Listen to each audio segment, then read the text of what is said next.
ये चॉकलेट कितने मजे की लग रही है। कोई कमरे में नहीं है, बस एक ही है। ले लेता हूँ थोड़ी सी।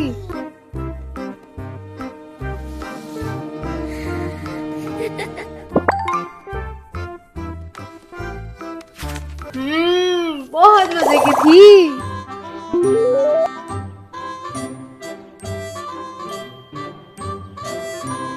अम्मी जान, अम्मी जान। अम्मी, मेरी चॉकलेट कहाँ चली गई है? नहीं, मैंने नहीं देखी। रुको, उमर से पूछते हैं।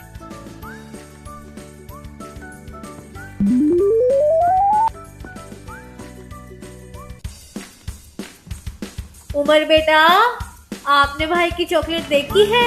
वहाँ पड़ी थी, अब नहीं मिल रही। नहीं तो मैंने तो नहीं देखी। उमर बेटा, आप क्यों झूठ बोल रहे हैं? क्या आपको पता नहीं, झूठ बोलना गुनाह है और कुरान पाक में भी आया है, ऐ ईमान वालों, अल्लाह से डरो और सच्चों के साथ हो जाओ। सॉरी अम्मी। बेटा याद रखो, बगैर इजाजत किसी की चीज लेना दुरुस्त नहीं। कुरान पाक में अल्लाह ताला फरमाते हैं, और एक दूसरे का माल नाहक तरीके से ना खाओ। अम्मी, मैंने बगैर पूछे चॉकलेट उठाई थी, मुझे माफ कर दें। और मैंने वो खा ली। बेटा, सच बोलना बहुत बड़ी बहादुरी है। मुझे खुशी हुई कि आपने सच बोला। अब मैं बगैर इजाजत किसी की चीज नहीं दूंगा। शाबाश, यही ईमानदारी है।